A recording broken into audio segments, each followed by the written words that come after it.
Hi, my name is Heather. Welcome to Strings and Threads, coming to you from my Dungeon of Dreams. Thank you so much for being here today. I love doing crochet alongs, like things we're making Thursday. I'll talk about that in a minute.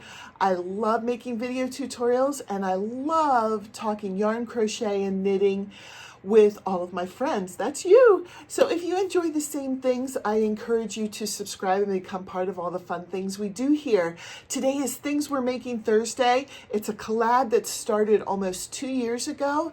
And basically, we started off the first year where we would pick a free pattern and everybody would make that pattern putting their own spin on it. And then this year, we changed it to having a theme for each month. And then you just make something that fits into that theme. It can be a free pattern, a paid pattern, a pattern you made up yourself. It can be any of those things. It's just been a lot of fun to see what people make. This month has been shawls, and it's the last week, so I get to show what I've made. So if you have been following along, you know that I decided to knit a shawl instead of crochet a shawl. I wanted the challenge because I don't really do a lot of knitted projects, and I like keeping that skill up even though I'm not very good at it. And I did something called the simple shawl, which I'll link down below. It was designed, it was meant to be made with DK weight yarn, and I went to Gen Con, and at Gen Con they have a crafting section, and in the crafting section they had yarn that people could have and use. And somebody had donated some hand spun yarn, so I decided to use that instead of the DK weight yarn for this project. It gives it a different look. I think that either way would be pretty. And the hand spun yarn that I used was roving, and so it gives it a little bit kind of a scrappy look, but I love it. I've been taking it with me to work. I work at a school. I'm a special ed paraprofessional there. I don't know if I've ever said that. After, when my kids were born, I stayed home with them, and then when I went back to work, I used to be a teacher.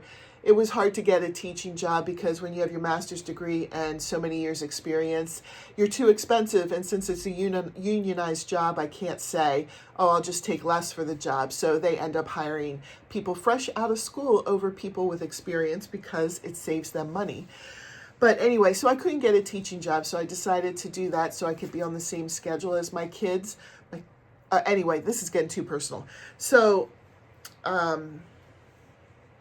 I take it to school with me, and since I'm in different rooms throughout the day, I go from room to help out. Some rooms are warm, some rooms are cold, so I never know what I'll get. Here's how it turned out. And I did a couple of cheats. I'm going to show you the cheats that I did. So the top to me did not look smooth, so I ended up doing it in crochet. I put a single crochet across the top. I was going to do it in this main color, but I ran out of the main color. And since I can't get any more, I just used another color that I had. I used the color that I had put in here. The stripes were intentional just for fun, to see how it would look, see how it would turn out. The edging here is supposed to be knitted picots, but I did a few which are now covered up, and they looked a lot smaller than the picots in the picture.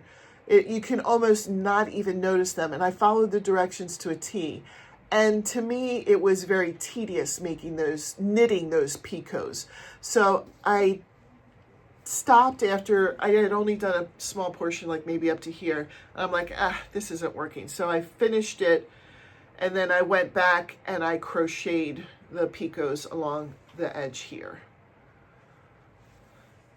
And you can see them much better. I could change, I could with knitting too, but I didn't want to fiddle around with it too much. But you could change the size of the picots. I could change it easier in crochet than in knitting, just because that's the way it goes for me. Here, let me see if I can show you. It's not super long, but it's just long enough that it can give, it's almost like a small blanket wrapped around you.